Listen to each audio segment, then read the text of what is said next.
ওদের চমৎকার কিছু আয়ের মাছ নিয়ে আসছে একবারে, মাশাআল্লাহ জোস জোস কিছু মাছ একবার এতগুলো আয়ের একসাথে চাপ জালে ধরা পড়ছে। ভাইয়েরা ভোরবেলা চলে গেছিল, এই মাত্র ধরে নিয়ে আসছে। আলহামদুলিল্লাহ আজকে ওনাদের দিনটা মাশাআল্লাহ খুব ভালো যাবে। সব সময় তো পাওয়া যায় না, হঠাৎ হঠাৎ এরকম আসে।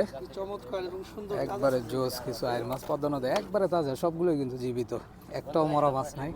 জোস, মাশাআল্লাহ মাশাআল্লাহ, এত সুন্দর মাছ। আরে এটা তো আরো বিশাল বিশাল বড়। বিশাল বিশাল বিশাল চমৎকার জোস আয়ের মাছ, এত সুন্দর আয়ের। আজকে সার্থক, জালে মাঝে মধ্যে নৌকা আসলে এই যে এত সুন্দর সুন্দর মাছ দেখা যায়। এত সুন্দর মাছ, একবারে মাছের খাঁচা খাঁচা ভরতেছে দেখেন, এত সুন্দর সুন্দর আয়, সবগুলো গুজিয়ে